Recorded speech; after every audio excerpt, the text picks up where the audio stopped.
dagsa ng mga pasahero ngayong Lunes Santo. Detalye po tayo sa ulat on the spot ni Jonathan Andal. Jonathan?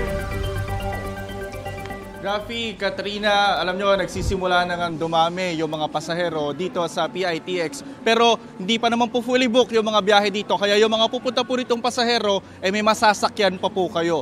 Ang inaasahan po ng PITX management ay papalo sa 150,000 na mga pasahero rito sa isang araw.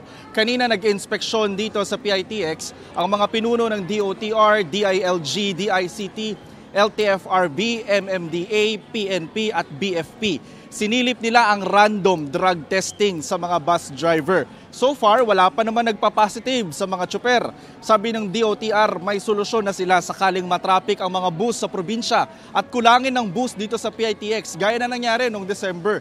Nagtayo na raw ang LTFRB ng 24 hours na opisina dito mismo sa loob ng PITX na pwedeng mag-issue ng special permit agad-agad kung kukulangin ng bus para walang ma-stranded dito na pasahero. Bukod pa yan sa higit 1,000 special permit na una nang binigay ng LTFRB para sa Semana Santa. Ang MMDA naman inanunsyong simula ngayong araw, papayagan na muna ang mga provincial bus na dumaan sa EDSA mula alas 10 ng umaga hanggang alas 5 ng hapon. Pero sa Miyerkules po hanggang sa Linggo, buong araw na pwede sa EDSA ang mga provincial bus. Sabi pa ng MMDA, walang number coding sa Huwebes at Biyernes at sa Miyerkules, 24 oras munang papayagan ang mga paghuhukay sa mga kalsada sa Metro Manila hanggang sa Lunes alas 5 ng umaga.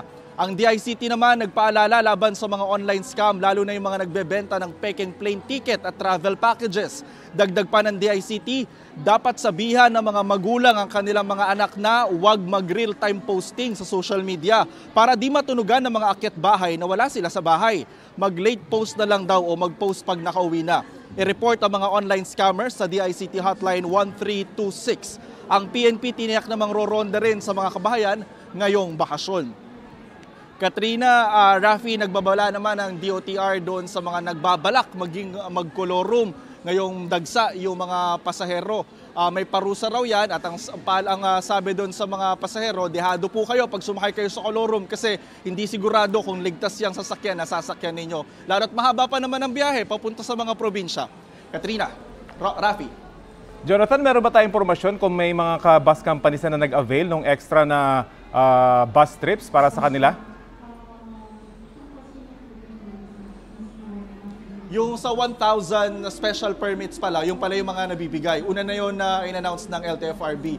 Meron na mga nag-avail nun. Pero yung tinayo rito 24 hours na opisina ng LTFRB para magbigay ng additional bus permits, wala pa na nag-avail sa ngayon. Kasi smooth pa naman yung galaw, yung biyahe ng mga bus. Nakakabalik sila agad dito. So wala pa rin mga fully booked na mga biyahe sa ngayon. At wala rin na stranded ng mga pasahero. Muli, Jonathan, kailan yung inaasahang dagsa talaga ng bulto ng mga pasahero para siguro yung mga maluwagang schedule na makaiwas na, Jonathan?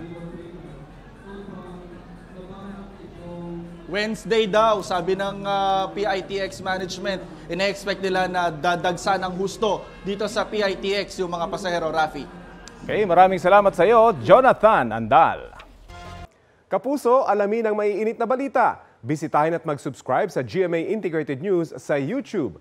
Sa mga kapuso abroad, samahan niyo kami sa GMA Pinoy TV at sa www.gmanews.tv.